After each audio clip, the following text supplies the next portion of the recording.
Wigan's Ben Flower celebrates a victory over Castleford which saw them reach Old Trafford. Picture by Alex Whitehead/supix.com. The good after 30 long rounds we finally have our two grand finalists, Warrington and Wigan. A rerun of the 2016 grand final will take place at Old Trafford next weekend as the Wire take on the Warriors. Warrington booked its spot in the decider with a thrilling win over St Helens. This was a game that had just about everything, a gripping and edgy contest with two late tries to Tom Lineham breaking Saints back and sending them into the final. It was exhilarating stuff, great for the Wolves, but heartbreaking for the Red V who have been the best team all season. Rugby league can be a cruel mistress at times.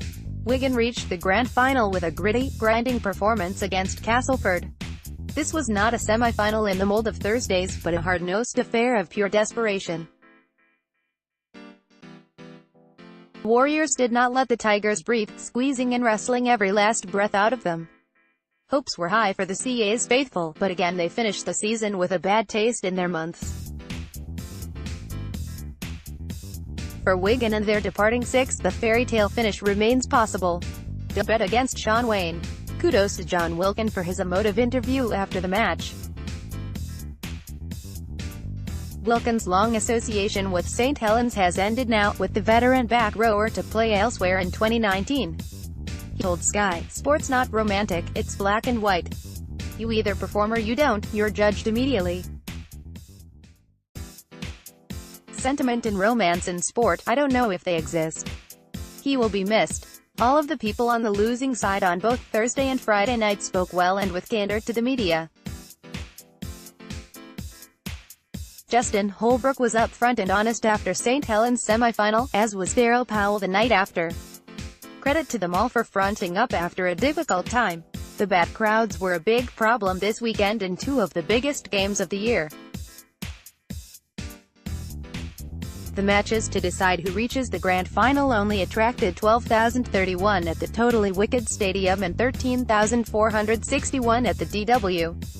Considering each ground holds 18,000 and 25,138 each respectively, this was a disappointing figure that should raise concerns.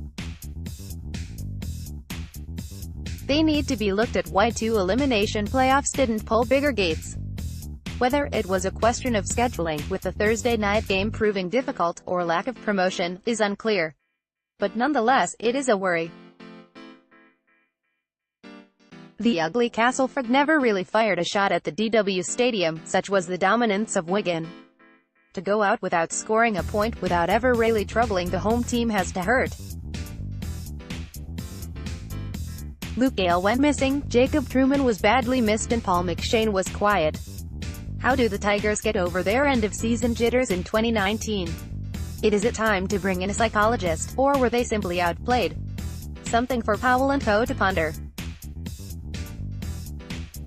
What a semi-face screaming in fear, face screaming in fear, face screaming in fear at Wolves and at Saints. 1890 served up an awesome first semi-final clash last night. Highlights here. Down finger. Your browser doesn't support HTML5 video.